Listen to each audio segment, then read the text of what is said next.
मित्रांनो, मूळव्याध हा आजार आहे की ज्याची चर्चा करण्याची आपल्याला लाज वाटते, म्हणून याच्यावर चर्चा केली जात नाही आणि बऱ्याच वेळा हा आजार लपवला जातो।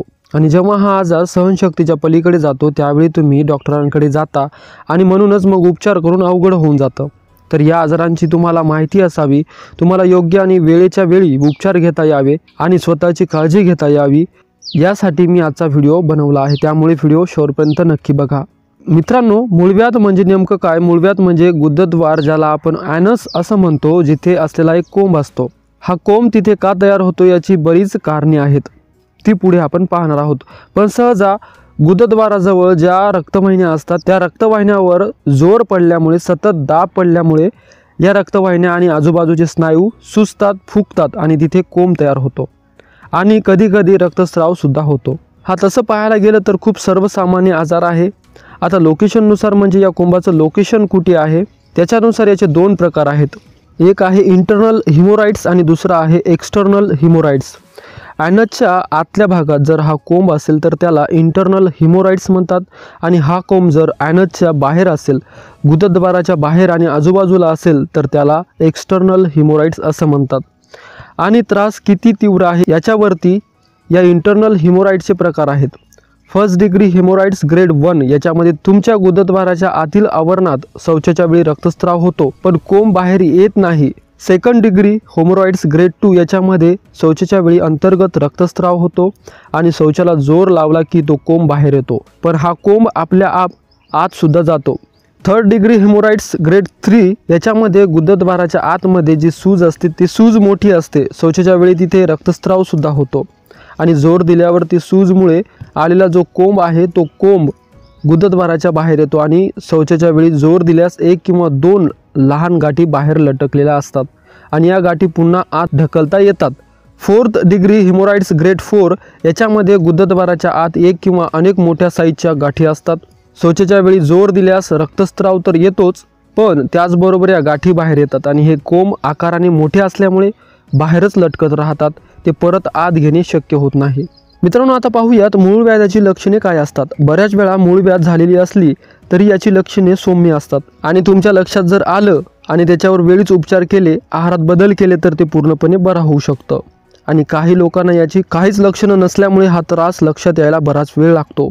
पण जेव्हा हा त्रास अतिप्रमाणात वाढतो त्यावेळी शौचाच्या वेळी रक्तस्राव होणे, हे रक्त लाल भडक रंगाचं असणं, कारण तिथे फ्रेश ब्लिडिंग झालेली असतं, त्यामुळे याचा रंग फ्रेश किंवा लाल भडक असतो। गुदद्वाराजवळ खाज येते आणि तुम्हाला तिथे कोंब दिसू शकतो, जो कोंब तुम्ही हाताने ढकलला तर आतही जाऊ शकतो किंवा तीव्र लक्षण असेल तर हा कोंब तिथेच लटकलेला असतो। शौचानंतर चिकट रंगाचा स्त्राव येतो, त्या भागात दुखत राहतं जिथे खाज येते आणि ती जागा लालसर होते। मित्रांनो, पाईल्स होण्याचे कारण काय आहे तर याचं एक असं मुख्य कारण नाही आहे, पण बरीच कारणे आहेत। जन्मजात कमकुवत धमन्या असणे, जुना बद्धकोष्ठता ज्यामुळे तुम्ही कायम शौचास जोर लावता त्यामुळे कायम तिथे दाब पडत राहतो, सततचा खोकला, वारंवार उचक्या लागणे किंवा तुम्ही जड वस्तू उचलण्याचं जर तुमचं कायमचं काम असेल किंवा वाढलेलं वजन त्याच्यामुळे सुद्धा दाब येऊ शकतो। दीर्घकालीन जुलाब, बैठी जीवनशैली किंवा तुमचं वय 45 पेक्षा जास्त असेल तर तिथले स्नायू कमकुवत होतात आणि गरोदरपणात सुद्धा तिथे दाब येतो। तर हा पाईलचा त्रास जर तुम्हाला गरोदरपणा झाला असेल तर तो बाळाच्या जन्मानंतर कमी होतो। काही वेळा तुम्हाला फॅमिली हिस्ट्री असेल तर तुमच्या घरामध्ये जर तुमच्या आईवडिलांना हा त्रास असेल तर हा त्रास अनुवंशिकतेमुळे तुम्हालाही होऊ शकतो। तसेच चौरस आहार जर तुम्ही घेत नसाल तर आहारामध्ये फायबरचे प्रमाण कमी असेल, तुम्ही दिवसभरात कमी पाणी पित असाल, तिखट अन्न जेवत असाल, कायम रोज तिखट आणि अति मसालेदार, अति तेलकट अन्नाचं जास्त प्रमाणात सेवन करत असाल, या सगळ्या कारणामुळे तुम्हाला पाईलचा त्रास होऊ शकतो। तर सांगितलेली जी कारण आहेत ती मॅनेजेबल आहेत। तुम्हाला जर वेळीच हा त्रास लक्षात आला तर आहारामध्ये बरेच बदल करून तुम्ही हा त्रास कायमचा बंद करू शकता किंवा याच्या पुढे होणारा धोका तुम्ही नक्कीच टाळू शकता। आणि सुदैवाने मूळव्याध हा पूर्णपणे बरा होणारा आजार आहे। तर याच्यामध्ये घरगुती उपचार काय काय करता येतील तर याचे 4 पार्ट्स आपण करू शकतो। पहिला आहे आहार म्हणजे फूड्स, दुसरा आहे विहार म्हणजे रिलॅक्सेशन आणि क्रिएशन, तिसरा आहे आचार म्हणजे तुमचं दैनंदिन बिहेवियर आणि चौथा आहे विचार म्हणजे तुमची थॉट प्रोसेस। आहारामध्ये एक गोष्ट नेहमी लक्षात ठेवा की आहार असा घ्यायचा ज्याच्यामुळे तुमची शौचास किंवा स्टूल जो आहे तो सॉफ्ट होईल आणि तो इझिली तुमच्या शरीराबाहेर टाकला जाऊ शकेल. केळं, अनपॉलिश धान्य, मोड आलेली कडधान्य याचा तुमच्या आहारामध्ये समावेश करा. भरपूर पाणी प्या. भरपूर द्रव्य पदार्थाचा तुमच्या आहारामध्ये समावेश करा. 2 जेवणाच्या मध्ये लिंबू सरबत पिऊ शकता, कोकम सरबत पिऊ शकता. वेगवेगळे भाज्यांचे सूप, नाचणी, बाजरी यासारख्या मिलेट्स, आंबील तुम्ही घेऊ शकता. चहा आणि कॉफीचं अतिरिक्त सेवन टाळायचं. धूम्रपान आणि मद्यपान कमी करायचं. काही वेदनाशामक औषध असतात, त्या औषधीमुळे सुद्धा तुम्हाला बद्धकोष्ठता होऊन पायलचा त्रास होऊ शकतो. अशा औषधाचं सेवन टाळा किंवा अशी औषधं जर तुम्ही घेणार असाल तर त्याच्याबरोबर तुम्ही पोट साफ होण्यासाठीचं सुद्धा औषध घेणे गरजेचे आहे. वजन जर तुमचं वाढलेलं असेल तर त्याच्यामुळे सुद्धा दाब येऊ शकतो. तर हे वजन कमी करण्याचा प्रयत्न करा. आणि विहारामध्ये काय येतं तर चांगली झोप घेणं महत्त्वाचं आहे. स्ट्रेस फ्री लाईफ तुमचं असलं पाहिजे. ताणतणावापासून दूर राहा, छंद जोपासा आणि फॅमिलीसोबत तुम्ही ट्रिप्स करू शकता. वेकेशनवर जा. कामाच्या ठिकाणी एकाच जागी जास्त वेळ बसणं टाळा. कामामध्ये 10 मिनिटाचा ब्रेक घेऊन थोडासा वॉक करा. दररोज 35 ते 40 मिनिटे स्वच्छ सूर्यप्रकाशात निसर्गाच्या सानिध्यामध्ये वेळ घालवा, ज्याच्यामुळे सुद्धा तुमच्या पोटाचं आरोग्य चांगलं सुधारतं आणि पायलचा त्रास कमी होतो. आचरामध्ये तुम्ही काय करू शकता, जेव्हा जेव्हा तुम्हाला वेग येतो त्यावेळी हा शौचास आलेला वेग धरून न ठेवता वेळेच्या वेळी शौचात जाणं गरजेचं आहे. आणि तुम्हाला जर हार्ड स्टूल झाला असेल तर जोर देऊन शौचास करू नका. टॉयलेट सीटवर फोन घेऊन तासनतास बसण्याचं टाळा. पेट्रोलियम जेली किंवा नारळाचे तेल असतं ते तेल तुम्ही खालच्या भागात लावू शकता. आणि विपरीत करणी, सर्वांगासन, हस्तपदासन, चक्रासन यासारखी आसन तुम्ही करू शकता. तुम्ही सूर्यनमस्कार घालू शकता. अश्विनी मुद्रा नावाचा योगाचा प्रकार तुम्ही करू शकता.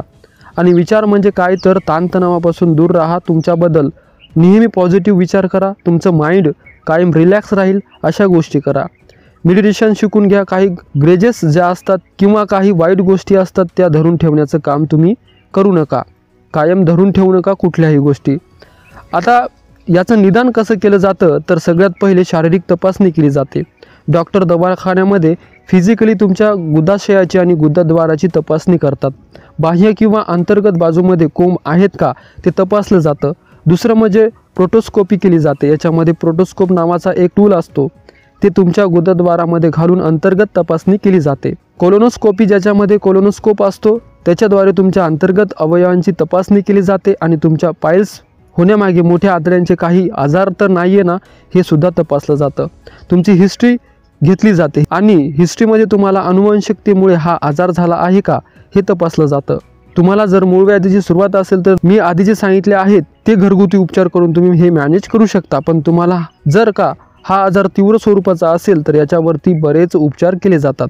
सगळ्यात पहिला उपचार आहे लेझरने केला जाणारा उपचार. याच्यामध्ये तुमच्या शरीरावर कुठेही कट घेतला जात नाही, कुठेही रक्तस्राव होत नाही. फक्त लेझर ऊर्जेचा अचूक वापर केला जातो आणि ही समस्या सोडवली जाते. आणि या उपचारामध्ये रुग्णाला दवाखान्यात राहण्याची काही गरज पडत नाही आणि या ऑपरेशन नंतर लगेचच ते त्यांची दिनचर्या सुरू करू शकतात. आणि अजूनही बरेच उपचार आहेत पण ते तुम्हाला तुमच्या डॉक्टरांना विचारल्याशिवाय करायचे नाहीत. तर मित्रांनो, अशा प्रकारे मूळ व्याधीचे लक्षण आहेत आणि काही उपाय आहेत. तर मित्रांनो, हा व्हिडिओ तुम्हाला कसा वाटला कमेंट बॉक्समध्ये नक्की सांगा. आणि हा व्हिडिओ तुम्हाला आवडला असेल तर व्हिडिओला एक लाईक आणि चॅनलला सबस्क्राईब करायला विसरू नका. धन्यवाद.